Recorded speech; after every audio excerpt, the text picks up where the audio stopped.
Bismillahirrahmanirrahim.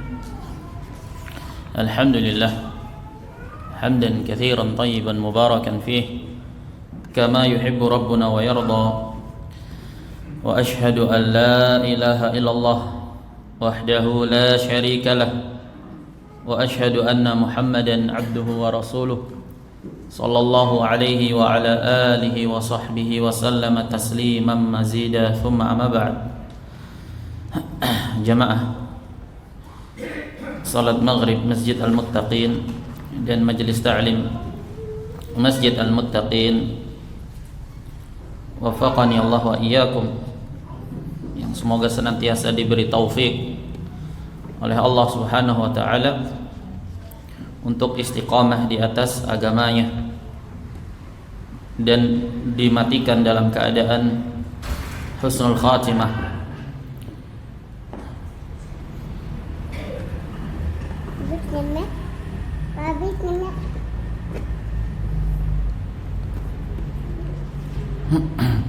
Melanjutkan kembali kajian kita, pembacaan terhadap salah satu dari mahakarya Al-Imam Adz-Dzahabi rahimahullah yang berjudul Al-Kabair, dengan penjelasan dari salah seorang ulama kibar ahli sunnati wal jamaah di abad ini, Syekh Muhammad bin Shalih Al-Utsaimin rahimahullah. Kita masuk dalam Al-Kabirah Al-Hadiyata Asyrata, dosa besar yang ke-11. Ya begitu ya. Berkata Al-Imam Adz-Dzahabi rahimahullah, al-firaru minaz-zahf. Dosa besar yang ke-11 adalah kabur dari medan perang. Lari mundur dari medan perang. Dia teranggap dosa besar karena ketika seseorang itu telah berjihad di jalan Allah Subhanahu wa taala dengan jihad yang hak, dia telah menjual dirinya dan menukarnya dengan surga Allah Subhanahu wa taala. Kalau moto dari marinir itu, sekali layar terkembang, pantang untuk kembali pulang.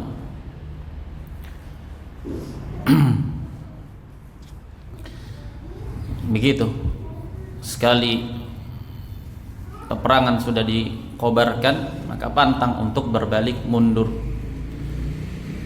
Makanya datang syariat menjelaskan tentang hukumnya.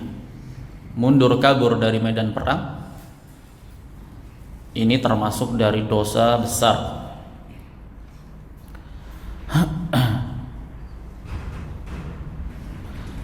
Qala Allah Ta'ala, apa dalilnya? Allah berfirman di surat Al-Anfal, wa may yuwallihim yawma idzin duburah, dan orang-orang yang mundur kabur ketika itu, berbalik ke belakang,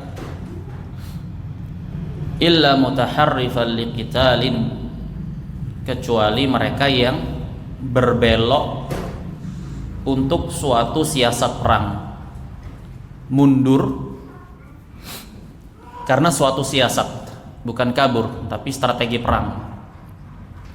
Au mutahayyizan ila fi'atin, atau dia mundur di tengah kecamuk perang, dia mundur dari medan pertempuran untuk berpindah ke haluan yang lainnya, menggabungkan diri dengan kelompok pasukan yang lainnya. Au mutahayyizan ila fi'atin. Jadi ketika ada beberapa pasukan perang itu kan ada strateginya, ada sektor-sektornya. Ketika salah satu sektor itu kalah, melemah, maka di sektor yang lain boleh dia untuk berbalik mundur ke belakang dalam rangka untuk menggabungkan diri ke titik sektor yang lemah tadi. Jadi dia tidak kabur, tapi dalam rangka untuk menjaga menjaga sektor yang ada dari pasukan kaum muslimin yang melemah di situ. faqad ba'a bi ghadabin min Allah wa ma'wahu jahannam wa bi'sal masir.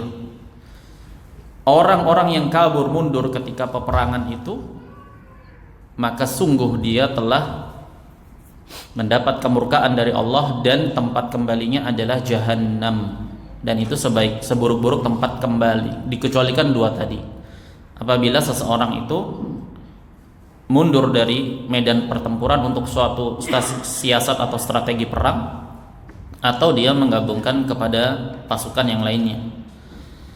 Wa qala alaihi salatu wassalam, ijtanibu as-sab'al mubiqat, jauhi 7 dosa besar yang membinasakan. Disebutkan 7 dosa besar yang membinasakan, masuk diantaranya kabur dari medan pertempuran ini. Disebutkan al-mubiqat karena ukubah ajalnya, ukubah balasan hukumannya itu dahsyat di dunia dan di akhirat. Fadzakara minha at-tawalli yaum az-zahf. Di antara yang disebutkan oleh Rasul sallallahu alaihi wasallam adalah kabur dari medan pertempuran. Qala Asy-Syaikh Ibnu Utsaimin rahimahullah,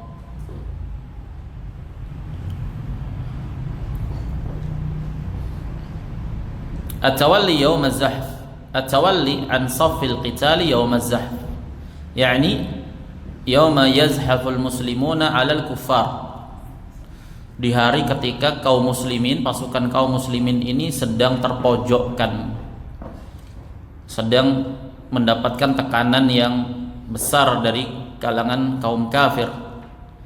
Fayati insanun wa yatawalla, maka datang atau salah satu dari pasukan yang ada kemudian berpaling, mundur, kabur.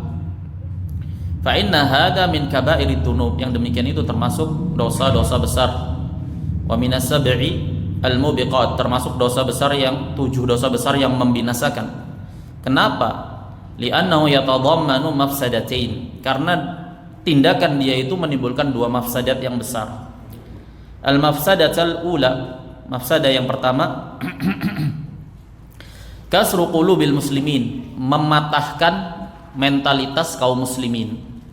Kalau ada yang kabur, yang lain merasa down, merasa digembosi, merasa down mental, dan perang itu kan butuh konsentrasi yang tinggi, butuh mentalitas yang sehat, psikis yang baik, pressernya kan luar biasa. Nah, ketika melihat temannya malah berbalik mundur, down dia, dan itu akan memodorotkan barisan kaum muslimin secara utuh, makanya terancam dengan ancaman yang besar. Al-mafsadah ats-tsaniyah, mafsadah yang kedua, taqwiyatul kufari 'alal muslimin. Dengan kaburnya dia ini menguatkan, mengokohkan barisan kaum kufar, karena jumlah pasukan kaum muslimin semakin berkurang setelah mentalnya tadi telah hancur, down. Perhatikan bagaimana Syekh Al-Utsaimin menjelaskan illah, salah satu sebab kenapa terancam dengan dosa besar, yaitu menghancurkan, menjatuhkan mentalitas kaum muslimin. Jika seperti ini illahnya, sebabnya, maka masuk pula orang-orang yang menggembosi pasukan kaum muslimin meskipun dia tidak ada di barisan mereka, terutama di masa-masa modern seperti ini, yang media-media atau wasilah-wasilah media informasi itu bisa turut serta berperan di dalam perperangan. Nah, dalam artian mereka yang berkutat di medan perang itu dapat terkoneksi, mendapatkan kabar pemberitaan dari yang di luar medan perang. Nah, masuk pula padanya orang-orang yang menggembosi dari pertempuran itu, peperangan itu. Ya, setidaknya seminim-minimnya mereka kalau tidak turut membantu, baik dari sisi materi atau yang selain daripada itu, ya setidaknya mereka jaga lisan, bantu dengan doa. Terkhusus apabila peperangan itu antara kaum muslimin dan kufar, seperti yang terjadi sekarang di Palestina. Bagaimana dibombardir, dibantai. Tapi masih saja ada yang mengatakan bahwasanya di mereka itu kelompok ahli bidah. Mereka itu begini dan begitu. Mereka menjadi sebab terbantainya kaum muslimin di Palestina. Anggaplah mereka bertindak di awal misalkan salah, kemudian mendapatkan balasan yang luar biasa dari kaum kufar. Tapi kenyataannya sekarang yang terjadi adalah pembantaian kaum muslimin. Ini sudah terjadi ini. Bagaimana? Apakah kita terus melakukan pencelaan, penistaan, penggembosan kepada mereka, atau ya sudah terlanjur bayar bagaimanapun ya kita bantu, kita support secara moral, secara finansial juga apabila mampu. Begitu. Jadi masuk pula padanya mereka-mereka yang menurunkan mentalitas para pejuang di sana. Bagaimana tekanan yang ada di sana itu luar biasa. Kita mungkin tidak tergambarkan di sini bagaimana hancur leburnya mereka. Jadi berbahaya mereka yang turut berbicara dalam permasalahan ini. Yang kemudian melemparkan caci maki dan celaannya kepada barisan kaum muslimin, ini berbahaya sekali. Anggaplah misalkan mereka ahli bidah, sudah diam. Karena pertempuran ini antara Islam dan kufur. Antara Islam dan kekufuran. Loyalitas itu harus dibangun. Seorang muslim itu harus memijakkan kakinya berada di barisan kaum muslimin, siapapun dia. Selama itu pergolakan antara Islam dan kufur, maka harus berpijak di atas barisan kaum muslimin. Jangan terkotak-kotak dalam konsep komunitas sempit itu. Oh, yang berperang bukan komunitas salafi misalkan. Ya sudah, kita acuh tak acuh dari mereka. Tidak. Ketika yang dihadapi adalah kaum kufar, kita turut bersimpati, berempati kepada mereka.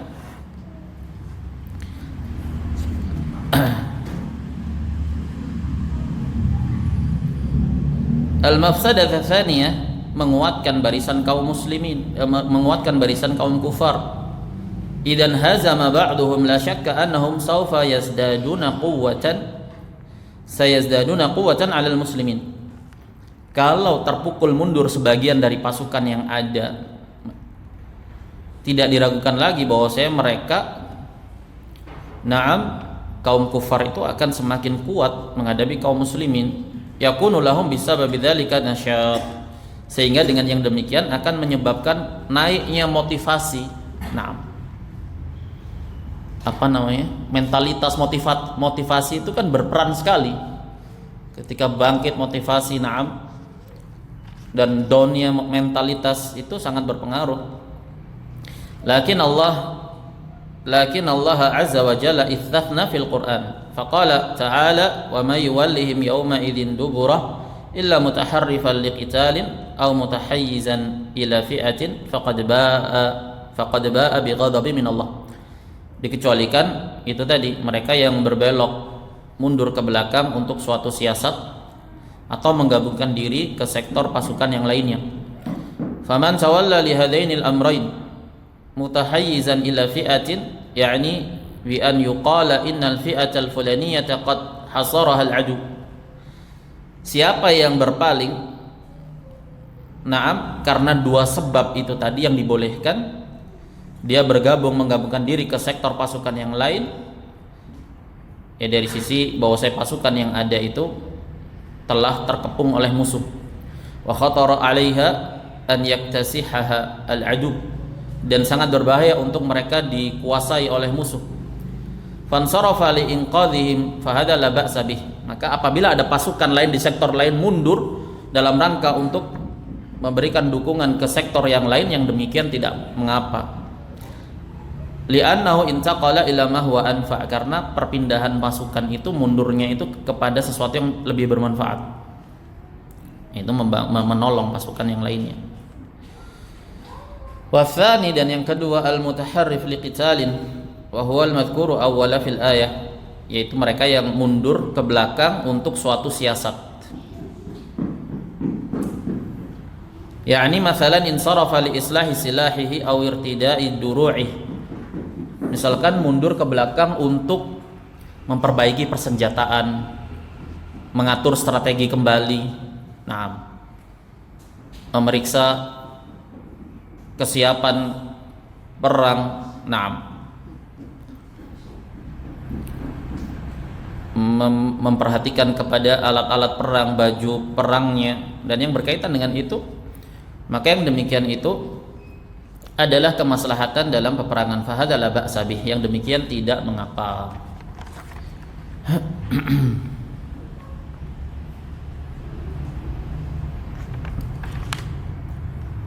Nah, dengan demikian kita telah selesai dari dosa besar yang ke-11.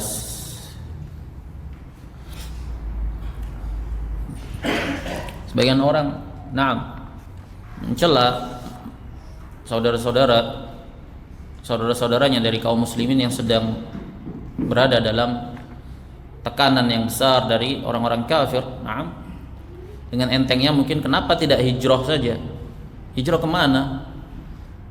Orang negara lain juga menutup, negara lain menutup perbatasannya. Sudah, kamu di sana saja, di tempatmu saja, kami akan memasok bantuan. Mereka keluar nggak bisa, bertahan nggak boleh katanya, membela diri katanya tidak boleh, keluar juga tidak bisa. Terus bagaimana, apa yang harus dilakukan oleh mereka? Masalahnya mereka yang melemparkan celaan dan nistaan kepada saudara-saudara kaum muslimin yang sedang terbantai di sana ini, tidak hikmah.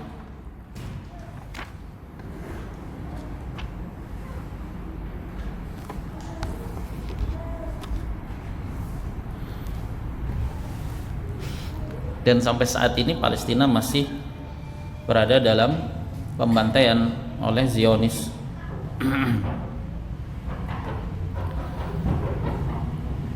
Al-kabiratu tsaniyata asyarah, dosa besar yang ke-12, az-zina, yaitu zina. Dan definisi zina ma'ruf,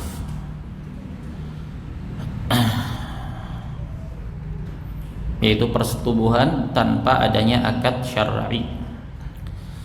Ba'duhu akbar itsman min ba'd, sebagian bentuk dan konsep zina itu jauh lebih besar dosanya dibandingkan zina yang lainnya. Sama-sama zina, tapi level grade-nya itu berbeda-beda.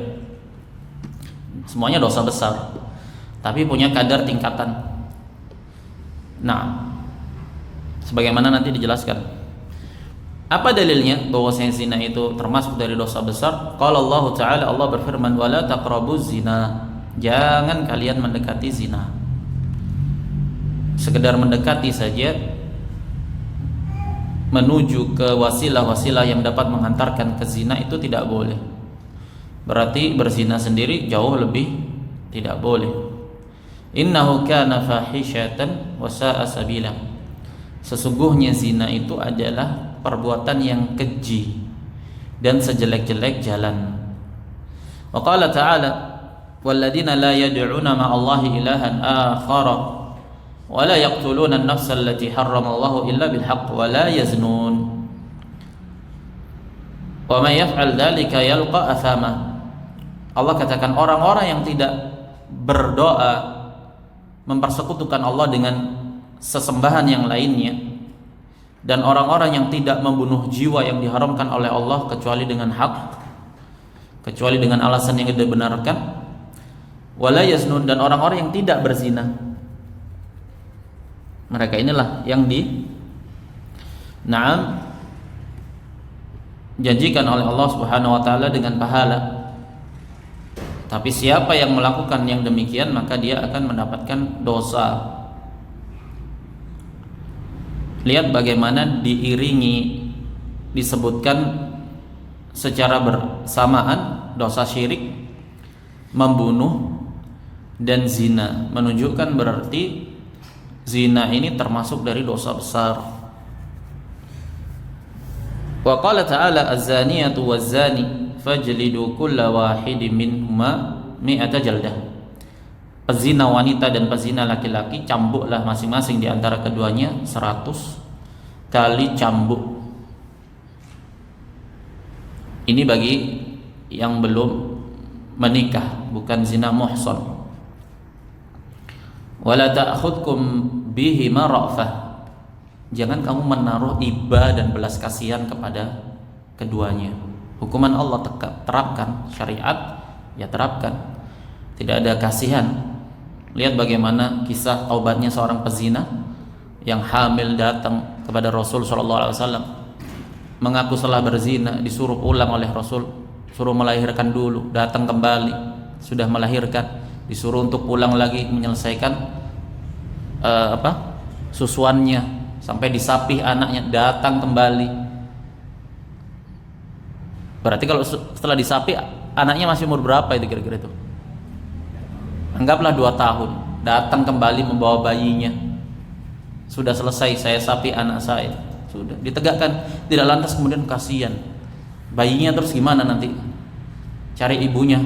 Tidak, ini syariat, hukum Allah sudah tetapkan. Nah, Allah tukar dosa dia dengan pengampunan, jannah.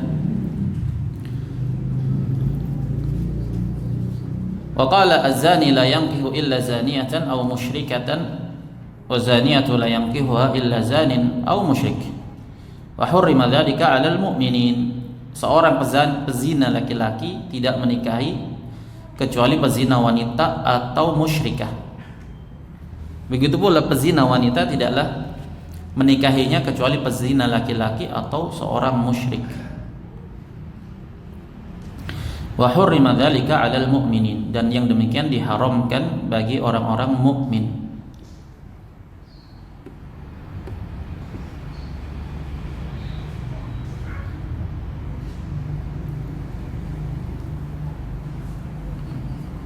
Dan ini hukum Allah Subhanahu wa taala.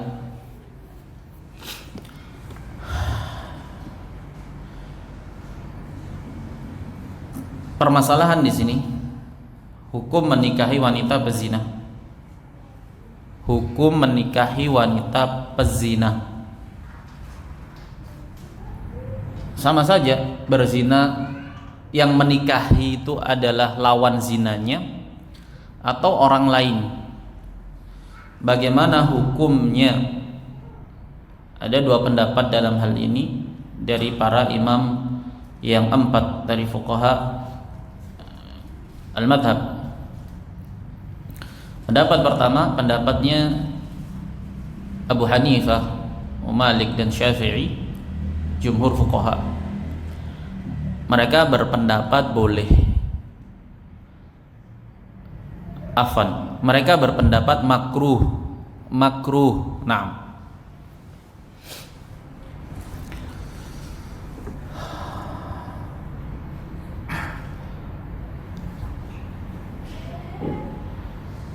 berarti kalau makruh sah pernikahannya. Seandainya terjadi pernikahan maka hukumnya sah. Pendapat kedua, pendapat dari mazhab Hambali, mengatakan tidak boleh. Ini kita berbicara pada konsep pezina yang belum taubat. Apa hukumnya menikahi seorang pezina yang belum bertaubat? Naam. Apa hukum menikahi seorang pezina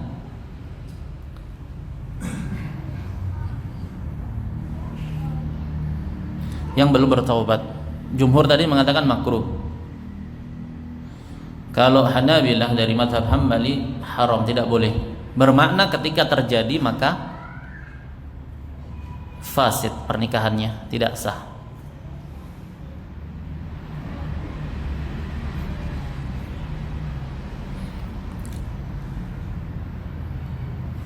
Kalau dia tetap bersikeras maka jatuh ke dalam kesyirikan, terjatuh dalam kesyirikan. Naam, dari sisi menghalalkan apa yang Allah haramkan. Karena Allah larang untuk menikahi pezina yang belum bertaubat. Maka dikatakan dalam ayat, dikecualikan padanya illa zanin au musyrik, kecuali pezina atau seorang yang musyrik.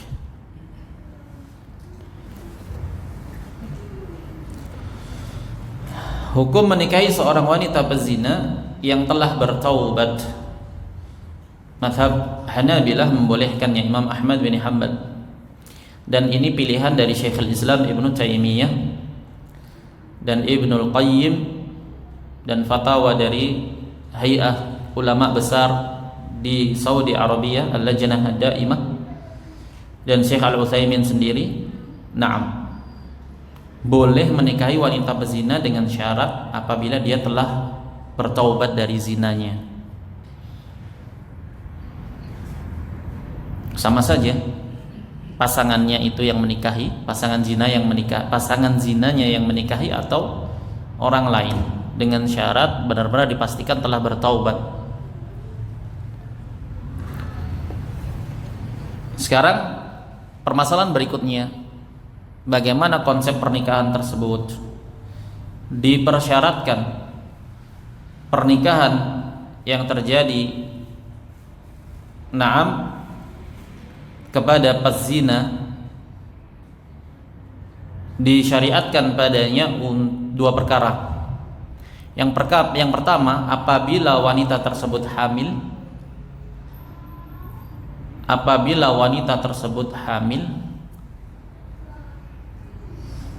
maka tidak boleh untuk menikahinya sampai wanita tersebut melahirkan.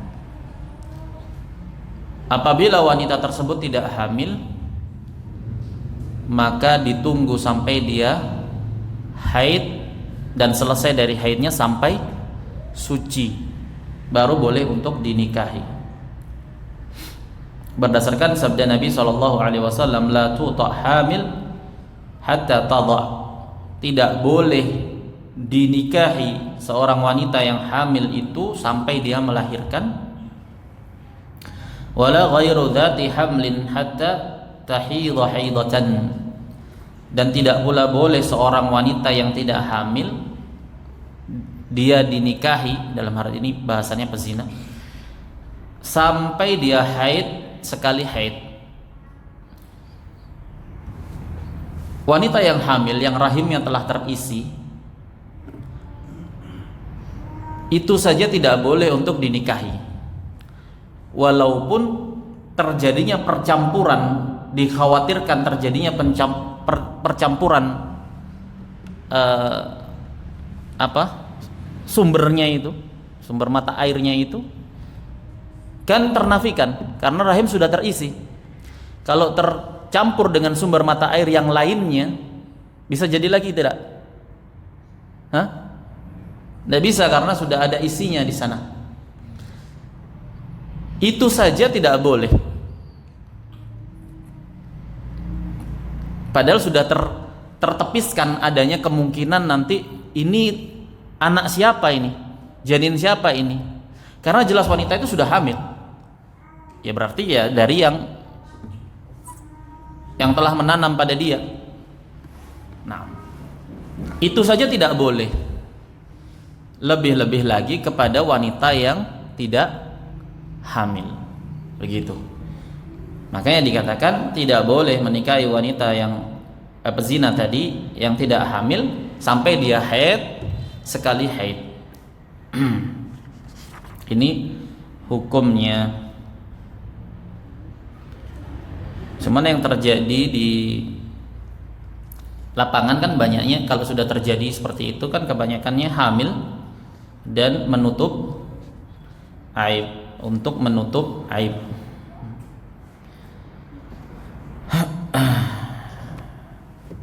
Bagaimana hukumnya?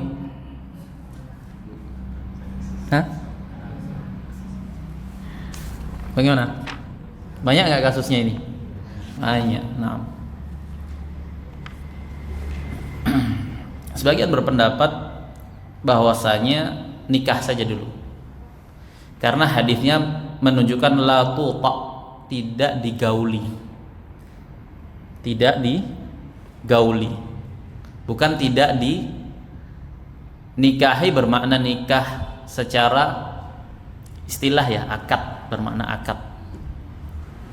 Sebagiannya berpendapat ya la tuta maknanya tidak boleh dinikahi, tidak boleh akad nikah. Begitu. Terus solusinya gimana? Solusinya ini, karena menutup aib juga perlu. Nah, menutup aib juga suatu keharusan. Siapa punya jawaban? Diasingkan. Hah? Diasingkan dulu.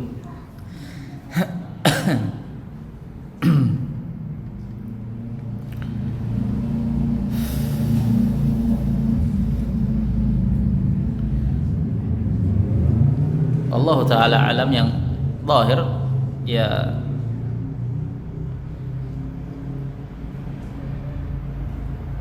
dan lebih berhati-hati seandainya terpaksa untuk menutup aib, ya dilakukan proses pernikahan, akad, tapi tetap tidak boleh untuk digauli. Tetap tidak boleh untuk digauli, dan setelah melahirkan dilakukan akad baru lagi. Nah, atau opsi diasingkan itu tadi, nah boleh, karena hadisnya terkandung padanya kemungkinan juga la tuta hamil hatta tada, tidak boleh digauli, bahasanya begitu, sampai dia melahirkan. Tidak boleh digauli seorang wanita yang hamil sampai dia melahirkan. Dan ini bahasannya adalah pezina. Adapun orang yang sudah bersuami istri akad nikah syar'i, ya boleh. Nah, wa qala sallallahu alaihi wasallam wa su'ila ayu dzambi a'dham, dosa apa yang paling besar? Maka beliau mengatakan anta ja'ala lillahi niddan wa huwa khalaqaka, engkau menjadikan bagi Allah tandingan sekutu dalam keadaan Dia yang menciptakan kamu. Nah, ini salah satu metode penegakan hujah syariat kepada makhluk, kepada manusia. Jadi pengakuan manusia bahwa Allah itu yang menciptakan dia, tidak etis untuk kemudian dia memberikan hak ibadah kepada selain sang pencipta tadi. Qala thumma ay, kemudian apa? Qala an taqtula waladak khasyata an yad'uma ma'ak, engkau membunuh anakmu karena kamu takut dia makan sama kamu. Na'udzubillah, takut porsi piring dan lauknya berkurang. Nah, ini termasuk dosa besar, karena meragukan juga kefiqahan dia kepada sang pemberi rizki.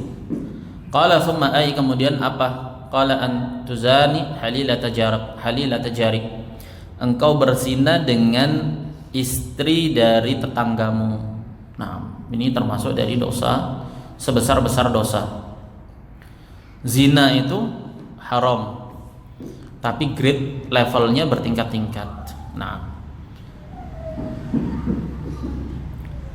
dan yang tertingginya ya berzina dengan mahram, berzina dengan tetangga, istri tetangga, atau tetangga. Kenapa? Karena dia telah merusak.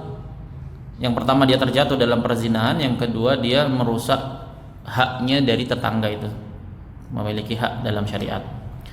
Wa qala alaihi salatu wassalam la yazni zani hina yazni wa huwa mu'min, tidaklah seorang yang berzina itu ketika dia berzina itu dia dalam keadaan mukmin.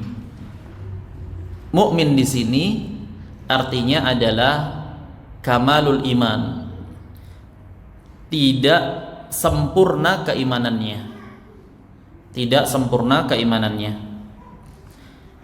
Naam.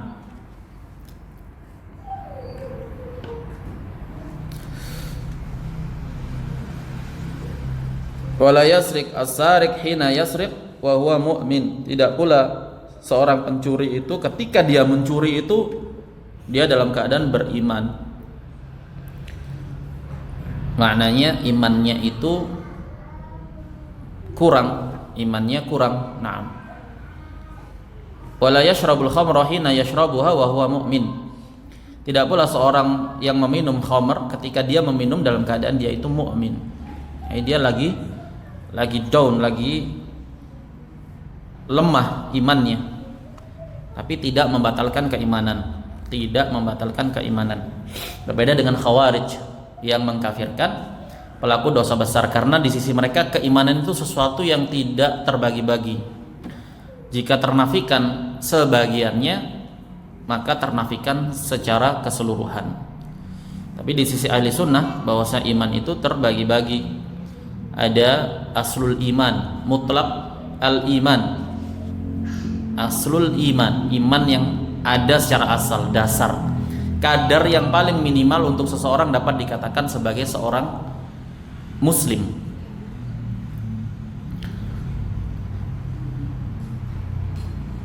Wa qala alaihi salatu wasalam, idza zana al-'abdu kharaja minhu al-iman fakana 'alaika dhillah fa idza aqla'a raja'a ilaihi al-iman.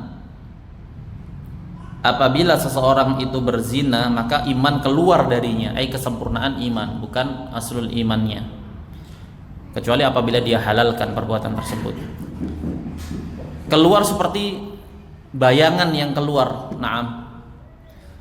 Fa idza aqla'a, apabila dia telah melepaskan diri dari zina tersebut dan dia rujuk, maka kembalilah iman itu.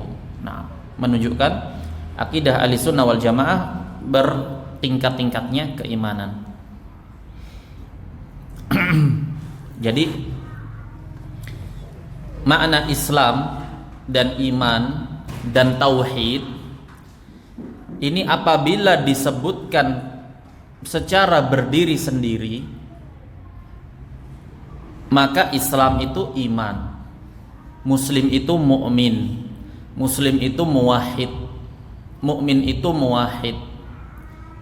Bermakna tidak bisa seseorang itu mencapai derajat Islam sebagai seorang muslim kecuali harus memiliki kadar minimal dari sebuah iman. Tidak bisa dikatakan nggak ada iman sama sekali tapi dia muslim, tidak ada tauhid tapi dia muslim. Ini nggak bisa. Kalau disebutkan bersamaan iman, Islam atau tauhid, maka masing-masingnya punya spesifikasi makna yang tersendiri, punya pengistilahan tersendiri. Tapi kalau disebutkan bersendirian, Islam itu ya iman, iman itu ya Islam. Nah, apa kadar Islam? Kadar Islam. Antum, ini ada orang non muslim, kafir, datang, antum kan tanggung jawab masjid ini. Pak Ustadz, saya mau login. Kan istilahnya sekarang login kan. Masuk ke Islam ini, saya mau masuk ke Islam ini. Apa syaratnya? Syahadat tok. Syahadat aja sudah cukup? Pertama kali syahadat. Hah? Pertama kali syahadat, setelah itu dijelaskan tentang hukum-hukum yang wajib. Sebelum syahadat harus didahului oleh keyakinan. Nah, harus iman dulu lah. Nggak bisa misalnya, karena saya kenapa mau masuk Islam? Saya mau menikah dengan muslimah. Saya syahadat dulu lah. Nanti imannya sambil belakangan lah belajar. Bisa nggak kira-kira? Berarti kalau gitu syahadat saja tidak cukup. Sebelum ikrar dengan lisan harus ada sesuatu yang mendahului berupa iman, keyakinan bahwasanya tidak ada yang boleh disembah kecuali Allah. Ini kadar yang minimal, tidak sah keislaman kecuali dengan itu. Pak bisa kemudian ya sudah nggak apa-apa saya syahadat, mau tinggal mengucapkan aja. Tapi nanti imannya nanti ya. Saya mau mengkaji dulu biar lebih mantap. Ya nggak bisa seperti itu. Dia harus didahului namanya aslul iman itu tadi. Apa itu? I'tiqadul qalb, keyakinan di dalam hati. Keyakinan atas apa? Bahwa saya Allah satu-satunya yang berhak untuk disembah dan Nabi Muhammad adalah utusan Allah. Ini standar yang minimal. Sudah dijelaskan seperti itu? Naam, syahadat. Jadi dia ketika berikrar syahadat di atas sesuatu yang telah dia yakini. Ini nggak bisa diganggu-gugat ini. Baru setelah itu dijelaskan Islam punya konsekuensi. Syahadat yang antum nyatakan tadi ini menuntut adanya realisasi konsekuensi berupa apa? Keyakinan sudah di sini tadi sebelum syahadat, berupa amalan. Amalan yang paling utama dalam agama ini apa? Sebelum sholat, tauhid. Amalan yang paling inti dalam agama ini, perintah yang paling asasi di dalam agama ini apa? Tauhidkan Allah, u'budullah wa la tusyriku bihi syai'a. Larangan terbesar dalam agama ini apa? Syirik. Sudah. Kadar minimal untuk sah sebagai seorang muslim ada keyakinan dalam hati Allah satu-satunya yang disembah. Yang kedua dia syahadat. Yang ketiga dia harus realisasikan syahadat itu punya tuntutan. Dia bukan sekedar diucapkan sudah ma'assalam, assalamualaikum, menikah dia dengan wanita muslimah, selesai sudah. La, menuntut adanya amalan. Inilah konsep yang dinamakan dengan aslul iman, kadar dasar iman. Apa iman di sisi ahli sunnah? Islam di sisi ahli sunnah, iman di sisi ahli sunnah, rukunnya ada berapa? Ini dasar sekali, ini fundamental ini. Islam, iman di sisi ahli sunnah antum, Pak Dokter. Hah? Anda nggak tanya rukunnya, unsur iman itu loh. Iman di sisi ahli sunnah wal jamaah terejawantahkan ke dalam apa wujudnya? Ini dasar sekali nih. Apa? Sedikit lagi kita. 3 perkara yang nggak bisa dipisahkan. Keyakinan di dalam hati, ucapan dengan lisan, dan amalan. Yang paling mendasar amalan itu tauhid dan meninggalkan kesyirikan. Ini standar dasar seorang muslim. Dan di masa ini orang yang meninggalkan tauhid adalah orang yang bertauhid. Ini muskilah, kesalahkaprahan dalam memahami konsep Islam. Dikira Islam itu ya khalas syahadat. Makanya mereka mengungkapkan sebagian ungkapan begini: man thabata islamuhu bil yaqin la nukhrijuhu minal islam illa bil yaqin. Siapa yang telah pasti keislamannya dengan yakin, maka kita tidak keluarkan dari keislaman kecuali dengan yang yakin. Sekarang pertanyaannya sedikit lagi, bagaimana kita menetapkan, kita meyakini keislaman seseorang tadi? Yang login tadi loh, mau masuk Islam ini loh, kemudian Islam, sudah syahadat kan, sudah diedukasikan konsepnya seperti ini, harus kamu ilmui. Sekarang dia login nih. Nah, berarti kan kita yakini dia di atas Islam. Bagaimana kita membangun keyakinan itu di atas apa? Apa yang dohir, dia sudah bersyahadat kok. Hatinya nggak tahu kita nggak tahu hatinya, niatnya kita nggak tahu. Dohirnya dia sudah bersyahadat. Kita lihat dia bertauhid nggak? Naam, dia jalani, dia bertauhid. Dia sholat nggak? Sholat. Khalas. Secara yakin tidak boleh dikeluarkan dari Islam. Nah, kita membangun yang yakin di atas apa yang yakin juga. Yang yakin itu dohir, karena hati kita nggak tahu. Ketika dia melakukan suatu tindakan yang membatalkan keislaman, makanya ada bahasa nawaqidul Islam, pembatal keislaman. Bersujud kepada selain Allah, menginjak Al-Quran, hal-hal yang kufur ma'ruf lah. Yang seperti itu yakin tidak? Yakin. Bagaimana kita membangun keyakinan itu? Dari yang dohir. Bagaimana kemudian bisa dikatakan bahwa saya pelaku kesyirikan akbar itu tidak boleh dikeluarkan dari Islam kalau dia sudah bersyahadat? Terus mereka mengatakan, siapa yang telah pasti keislamannya dengan yakin tidak boleh dikeluarkan dari Islam kecuali dengan yang yakin. Kata-kata yang yakin pertama, siapa yang telah pasti keislamannya dengan yakin berdasarkan apa yang dohir, karena hati nggak ada yang tahu. Tapi keyakinan yang kedua, dohir kekufuran itu bukan suatu keyakinan, karena hatinya sudah mukmin, jelas. Sehingga sehingga secara tidak langsung dia mengatakan kita bisa memastikan apa yang ada di dalam hatinya, yaitu berupa iman. Yang dohir itu berupa sujud kepada selain Allah, ini tidak yakin. Yang yakin apa? Apa yang ada di dalam hati. Loh kok bisa dia tahu? Kontradiksi tidak? Bisa dipahami Abu Salman? Belum jelas ya. Sudah jelas? Siapa yang kurang jelas? Kaidah. Siapa yang keislamannya sudah dapat dipastikan dengan yakin. Gimana cara memastikan keislaman dengan yakin? Pertanyaannya ke antum, jawab. Secara zahir. Tidak boleh dikeluarkan dari Islam kecuali juga dengan yang lah gimana itu yakinnya itu? Dengan apa? Ya dengan zahir juga. Bagaimana kita katakan menetapkan keislaman dengan yang yakin yaitu zahir Islam, kemudian kita nafikan kesyirikan dengan zahir kesyirikan dengan alasan karena kita tahu di dalam hatinya itu iman. Kan kontradiksi namanya. Nah, gitu. Tapi insyaallah kita bahas di pertemuan-pertemuan berikutnya. Wassallallahu wasallam ala nabiyyina Muhammad wa ala alihi wa sahbihi ajma'in. Subhanakallahumma wa bihamdika asyhadu an la ilaha illa anta astaghfiruka wa atubu ilaik.